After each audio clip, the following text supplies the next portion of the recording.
Just today we were buying this pair, so we hit our target as always, so as most of the time. So, but for today, guys, I would have wanted to sell this because we were in a bearish trend, as you can see, low lows, low highs, but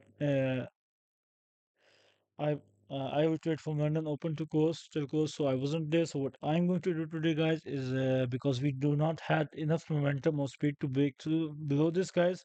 So what I'm going to do is, guys, I'm going to keep on buying this. Okay, guys, and my target would be 169.13, guys. If only and if only we break below this, guys, we will be seeing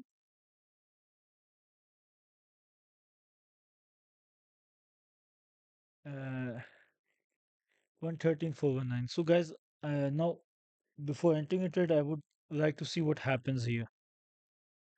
If the next want to every candles goes above this, I would keep on buying. But if you aren't able to stay above this, I would start selling. Okay, guys. So take care. Hope you guys make money buying this or selling this. Take care, guys. See you tomorrow.